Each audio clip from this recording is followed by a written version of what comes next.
Hello friends, welcome back to my channel. Friends, आज हम देखेंगे, ट्रांसलेट करना सीखेंगे हिंदी से इंग्लिश में, जो कक्षा 10 में आता है, हमारा क्लास 10th में आता है यूपी बोर्ड में, जो 4 नंबर का हमारी ये ट्रांसलेट करने को आता है। तो इसके बारे में हम आज सीखेंगे। तो ज़्यादातर जो ट्रांसलेट होता है हमारा स्टोरी टाइप का, वो हमेशा पास्ट टेंस में होता है। तो इसी पर हम ध्यान देंगे और इसको करने की कोशिश करेंगे। तो देखते हैं, जैसे पहला लिखा जून का महीना था। तो एक चीज होती है कि जहाँ पर ऋतु, समय, महीना, पहर, टाइम, दिन, छुट्टी कुछ बताना होता है, उसका सब्जेक्ट होता है इट बेटा। तो उसकी शुरुआत हम करते हैं इट से। तो इसमें देखेंगे टेंस हमारा कौन सा, तो टेंस क्लियर हमको बता रहा है कि हम पास्ट है। था लिखा हुआ मतलब ये पास्ट है। तो पास्ट में जब होगा तो क्या लगेगा, वाज। तो यहाँ पर कोई मेन वर्ब तो है नहीं, तो इसमें बताया गया जून का महीना था। तो शुरुआत होगी बेटा इट से। कैसे किया, इट से। उसके बाद हम क्या लिखेंगे, वाज। इट वाज, जून का महीना था। It was the month, MONTH, it was the month of June. ये हमारा हो गया, it was the month of June. उसके बाद बोला गया गर्मी अपने चरम पर थी, मतलब गर्मी बहुत ज्यादा हो रही थी, बहुत ही अधिक मात्रा में गर्मी हो रही थी। तो यहाँ पर हम क्या लिखेंगे, द टेम्परेचर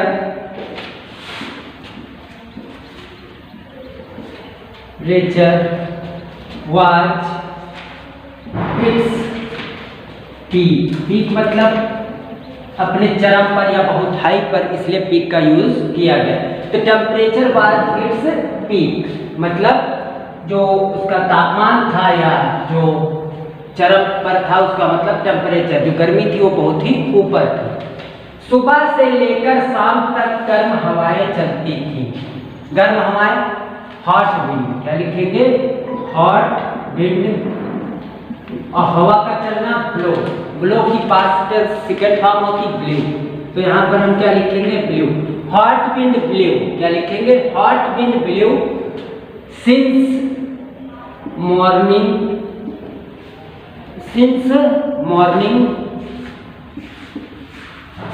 टिल इवनिंग। ध्यान देंगे, बोला गया कि सुबह से लेकर शाम तक गर्म हवाएं चलती थी। सुबह से लेकर शाम तक, तो सुबह से लेकर और शाम तक के लिए हमने क्या लिखा, सिंस मॉर्निंग टिल इवनिंग। क्या चलती थी, हॉट विंड। सब्जेक्ट हमारा कौन है, हॉट विंड। फिर चलना क्या है, blue. Hot wind blue since morning till evening, सुबह से लेकर शाम तक। उसके बाद आगे देखते हैं, प्रत्येक व्यक्ति। तो एवरी मैन लिखें या एवरी वन। प्रत्येक व्यक्ति प्रातः जल्दी से जल्दी अपने काम, अपने दिन के कार्य समाप्त कर लेना चाहता था। Past indefinite. तो एवरीवन वांटेड चाहता था।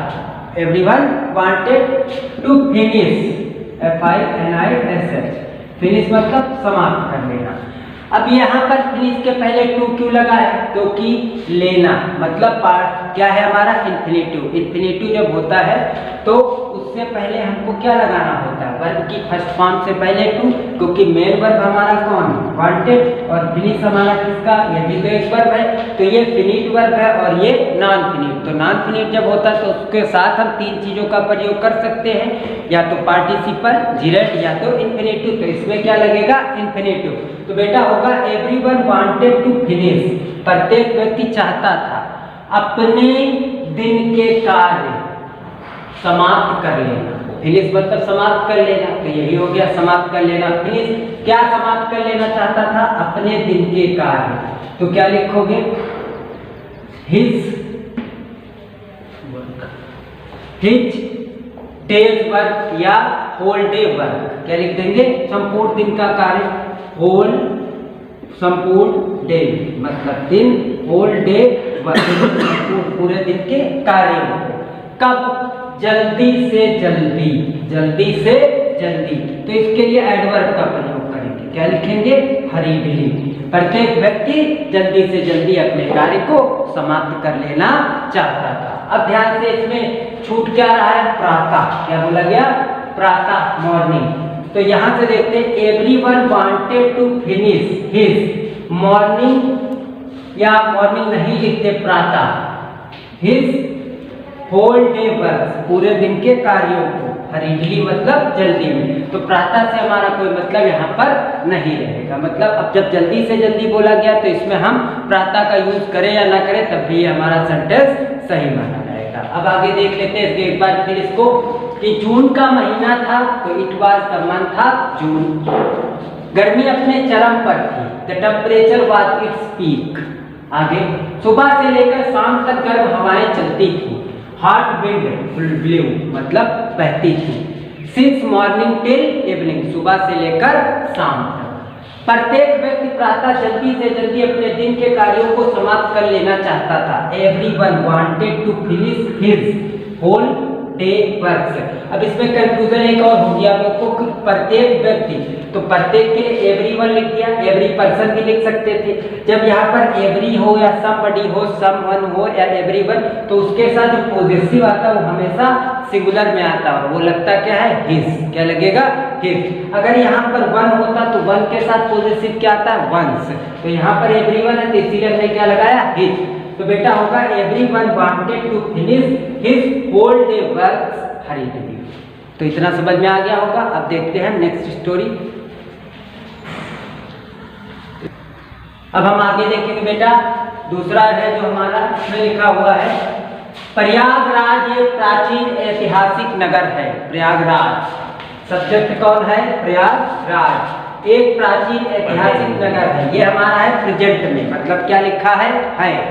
तो बेटा ध्यान देंगे, लिखा है प्रयाग, तो हमने लिखा प्रयागराज, ये हो गया सब्जेक्ट। एक प्राचीन ऐतिहासिक नगर है।